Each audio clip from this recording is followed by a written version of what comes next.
आज बनवत आहोत मटकीची भाजी। हॉटेलच्या पण रस्सा भाजीला ही मागे सारणारी अशी खूपच चविष्ट मटकीची भाजी आपण बनवणार आहोत। एकदम सोपी पद्धत आहे। त्यासाठी इथे मोड आलेले मटकी घेतले।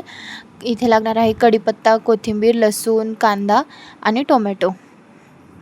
आता इथे कढई गरम करायला ठेवली होती। आता ते तेल घालायचे। तेल थोडंसं गरम झालं की आपण जिरा आणि मोहरी घालूया।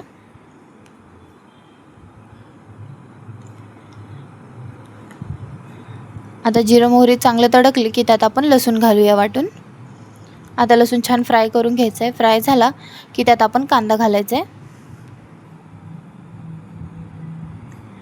आता कांदा 1-2 मिनिटं परतून झाला की आपण कढीपत्ता पण घालून घेऊया।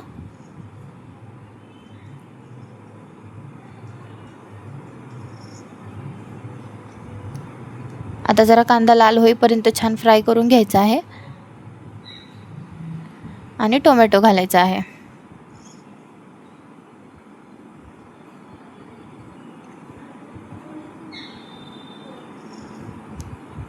आता यात हळद घालायची आहे। छान मिक्स करून घ्यायचं आहे। चवीनुसार मीठ घाला। आता हा इथे घरगुती गरम मसाला घातलाय। छान सगळे मसाले मिक्स करून घ्यायचे आहेत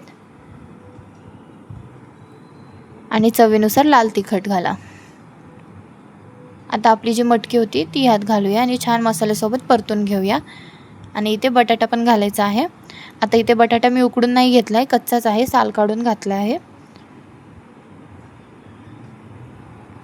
छान सगळे मसाल्यामध्ये परतून घ्यायचं आहे। एक 3-4 मिनिटं परतलं की आता आपण यात पाणी घालणार आहोत। गरम पाणी घाला म्हणजे छान चव येते। थंड पाण्याने भाजीची चवच जाते। आता इथे छान आपला बटाटा शिजेपर्यंत भाजी शिजवून घ्यायची आहे झाकून। आता इथे भाजी छान शिजली आहे आपली। आता इथे वरनं कोथिंबीर घालूया। बघा किती छान दिसतीये। मस्त अशी हॉटेलसारखी सोप्या पद्धतीने, खूपच सोपी पद्धत आहे। काहीच त्याला जास्त सामान लागत नाही का जास्त वाटण करायची गरज नाही, पण तरी खूप चविष्ट लागते। आता इथे मस्त भात किंवा चपाती तुम्हाला आवडेल तशासोबत छानपैकी गरमागरम मटकीची भाजी।